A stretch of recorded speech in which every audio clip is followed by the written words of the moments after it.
Jimbo's Garage.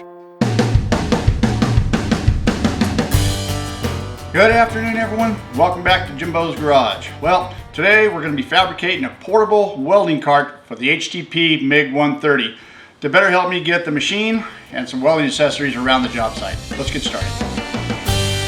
Alright, so the first thing I'm going to do is get out the old slugger cut-off saw and get up the material and cut everything up. Now, I'm using some 2-inch square tube 063 material. It's just what I thought would be adequate for this particular project. First thing I want to do is get all the 45s cut that I needed. And once I get all the 45 cut pieces, we're going to switch over to back to the 90 degree. And it's just as easy as that. And then cut all the straight pieces that I need. And there's quite a few pieces here. There's quite a few cuts, but nothing too long, nothing too crazy. Yeah, once I got everything all cut, everything was right there, was ready to go to the belt sander to get everything deburred. I like everything nice and smooth and deburred. I don't like any rough edges. It makes everything for the fit up when you go to weld just that much better and that much cleaner. And then, it breaks my heart, but this is an old t-shirt I cut up for rags, and anyways, you guys get it. But anyways, cleaned everything up with acetone before we start assembling. Well, I got all the pieces cut and clean, and we're ready to start assembling the cart. And I only think it would be appropriate that if we weld the cart together with the machine that's going to be sitting on it. So let's fire up the HTP MIG 130, get started. Alright, so we're going to set this thing at the max for now. I'm turning it up to the number 4 setting, and I don't know, somewhere around 6. I'm going to wire feed speed. We're going to give that a try and see how it works as we progress through the project right here. And we might have to make some adjustments as we go along. So I'm starting out with the pieces and using the Yost corner vise. You know, I keep talking about this corner vise all the time, and I'm telling you what, it is a lifesaver. I use this for just about everything, and it holds everything perfectly square. You don't even have to worry about anything. Clamp it in there, weld it in place, and then it stays perfect, and it's a great way to go. And then I got the old mag square right there, a strong hand to hold the verticals in place and nice and square. And I just kind of work my way around this. There's a lot of tacks that's got to happen right here. I just want to be sure and get everything tacked into place, get everything nice and square, be sure everything is right where it needs to be prior to finish welding everything out. And you can see that's quite a process right here. I'm getting right down to the very end of tacking in process. And, you know, I get a lot of guys say, because you'll see a little bit later on where, you know, I weld everything out and then I grind the welds down. And a lot of guys are saying you just welded off the weld metal that you just welded on, and you're going to lose strength and things are going to come apart, you know. And I know it sounds that way, but I've been doing this for years, and I've made several things like this and several gates and several gate and fence sections. I've never once had a problem. Especially right in here on these, you know, there's some inside corner joints that are welded all the way down, so I'm not getting in there and grinding those out. The only ones that I'm grinding will be the ones on the outside, the visible part that's going to be seen. But anyways, I'm going along here and starting to weld things out. Now, you know, this machine really works well vertically, horizontally, overhead, and downhill. I haven't had any issues yet with it at all. You can see I'm kind of stitch welding here a little bit. At some point along the way right here, I turned it down to the number 3 setting. It would just seem to be a little bit hot for what I was doing. And then everything started going really smooth from that point on. Here's a good shot right here. You can just see good penetration, good weld. And then here I am just going to go ahead and grind the outsides flat and get them to where they're looking pretty good here. And those welds clean up really nice with that flap disc. All the BBs off of there. Everything is good. Okay, so I got everything all welded out. I got all the welds grinded down with flap disc. Everything's smoothed out. Looks pretty good. I'm pretty pleased with the way it turned out. The next thing is the casters. Put the casters on the bottom right here. Now these, I can't put, you got to have an open mind here because this welding cart, you got to remember, is going to be out in the field most of the time. Well, all the time. Well, most of the time. And so there's going to be grass and dirt or gravel or whatever I'm rolling over. So I can't go with your traditional shop casters like what's on my my other welding carts here. So I had to find something a little bit more bigger, a little bit more off-road, you might say. Well, this here is what I got. Now, this is about as off-road as I could find. Here, they're kind of big, they're kind of cumbersome, but they are a little wider, they got a little tread to them, they are rubber, and I'm going to weld them on there just like that, and hopefully that's going to serve the purpose. Now, because this is 3/16 material on these casters right here, that's pushing the limit with the MIG 130. So we're going to fire up the ProPulse 200 and get these things welded on. Let's do it. Alright, and so here we go, and yeah, the ProPulse 200 worked perfectly. I got all these things just tacked into place all the way around, a couple tacks.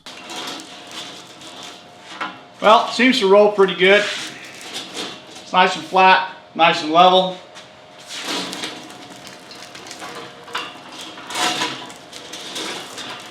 I don't know, it doesn't, you know, I made the cart extra wide and a little bit shorter than my other ones just because I didn't want it to be top heavy. So, I don't know, these big tires on here, it doesn't seem to want to tip. So far so good. Let's flip this thing back around, finish welding the casters on, and get close to finishing this project. And that's exactly what I did here. You know, just went around and I'm welding about 1 inch or 1.25 inches on all 4 corners of each caster all the way around. I didn't see any reason to weld them all the way around. This is going to be plenty strong. It's never going to go anywhere. And that's what we did. And that's the way it worked out. And it's pretty cool. I like it. After it's all over with, I just got a flap disc and knocked off some of the boogers, and we're good to go.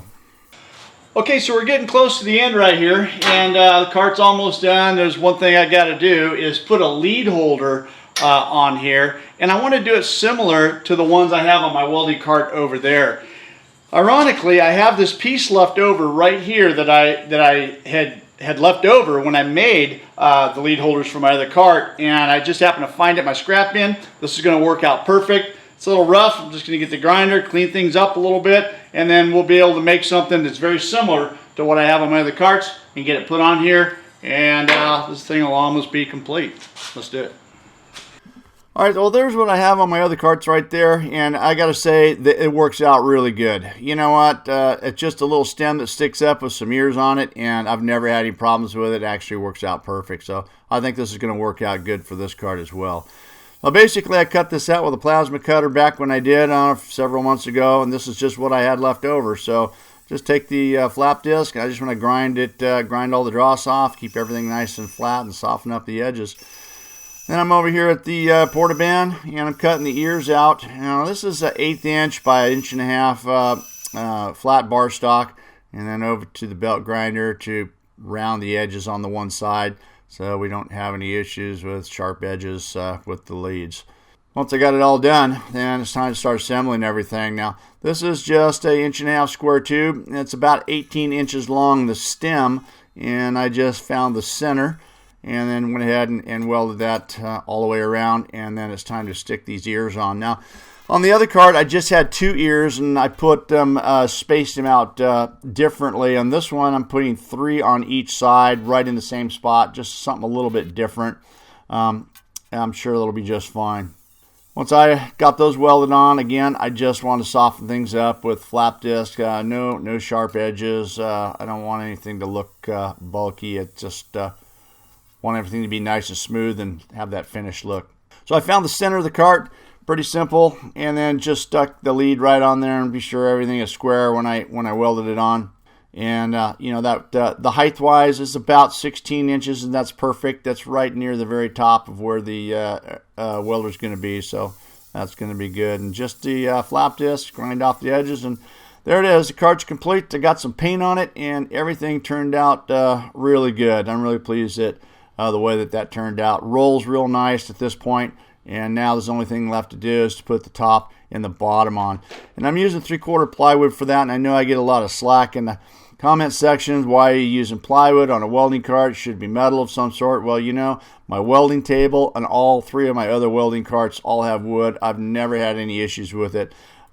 It's lightweight, it's flat, it's smooth, and I just like it, and I like the look. So I'm going with it.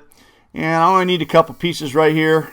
I'm using the track saw to get everything cut nice and straight. These pieces are about 18 inches by 24. And once I got everything cut out, there was a couple adjustments that I had to make for both the top and the bottom. The top piece I need to notch out for the lead holder, and I made some measurements right here. I took it over to the bandsaw, and I thought this would be a great idea to cut out with the bandsaw, but you know, I only have a 13-inch throat on the bandsaw, and this was like 14 inches, and I couldn't quite get it around. And so I had to just kind of work my way through here with a bunch of little tiny cuts, and I ultimately ran out of space, but no worries. I just grabbed a file and just cleaned up the edges right there, and that worked out just fine.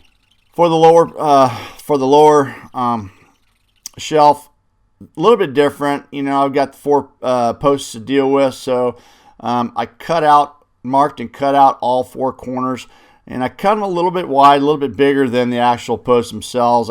You know, if sometimes you cut them exactly and looking for that tight fit, I got to put it in on an angle, and yeah, I just want to give myself a little room. Now here I'm looking for a piece of pipe that I can use for my little girl bottle. Of course, we want to have that somewhere positioned on there. I'm not planning on using it too much, but I just want to have it on there just in case. So I thought I'd just got some 6-inch pipe right here, plastic pipe, and I just kind of cut an angle on it. I thought that looks pretty cool.